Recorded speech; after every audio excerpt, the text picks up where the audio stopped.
अस्सलामुअलैकुम व्यूअर्स। आज मेरे किचन में बन रहा है होममेड खटाई पाउडर और इसके लिए मैंने ली हैं 3 अदद कैरियाँ और इनको मैंने छील लिया है, धो लिया है। अब हम इनको जो है इनके स्लाइसेस काट लेंगे छोटे छोटे, या थोड़े से आप चौड़े भी काट सकते हैं। वो आपने इस तरह से काट के देखें, जिस तरह मैंने काटे हैं इनको आपने जो है वो 3 दिन धूप में सुखा लेना है कम से कम। ये देखें, इस तरह कोई बटर पेपर या मलमल के कपड़े पे आप इन्हें फैला लें और आप इन्हें सुखाएंगे।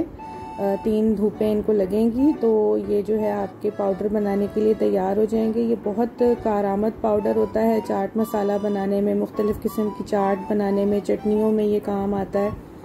तो ये देखें, ये इस तरह से अब सूख गई हैं 3 दिन के बाद। इनको आप एज इट इज़ रख भी सकते हैं इस तरह से। जिस वक्त आपने बनाना हो तो आप इन्हें थोड़ा सा पानी में भिगो के भी इसकी चटनी बना सकते हैं। और अगर पाउडर बनाना हो तो इस तरह से आप ये जितना मैंने बनाया था इसके अंदर तकरीबन 1/4 टीस्पून के बराबर नमक डाल के इसको आप ग्राइंड करके रख लीजिए। और इस तरह नमक डालने की वजह से थोड़ा ज़्यादा अरसा ये रह जाता है पाउडर महफूज।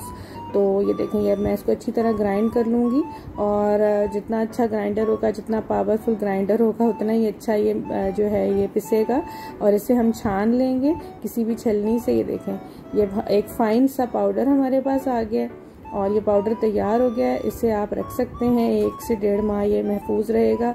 और अगर आप इसको काशों की शक्ल में रखते हैं तो वो आपकी ज़्यादा अरसे महफूज रह जाती हैं। तो ये देखें, इस तरह से ये पाउडर हमारे पास तैयार हो गया है। और ये मुख्तलिफ, आजकल गर्मी का मौसम है, कैरियाँ मिल रही हैं, आप बना के रख सकते हैं। और ज़्यादा अरसे के लिए महफूज रखना है तो काशें 3 दिन या 4 दिन सुखा लीजिए तो वो महफूज रहेंगी, आपके पास काफ़ी अरसे काम आएंगी। तो ये ज़रूर बनाइएगा, मुझे बताइएगा कि कैसा बना। तो अपना ख्याल रखिएगा।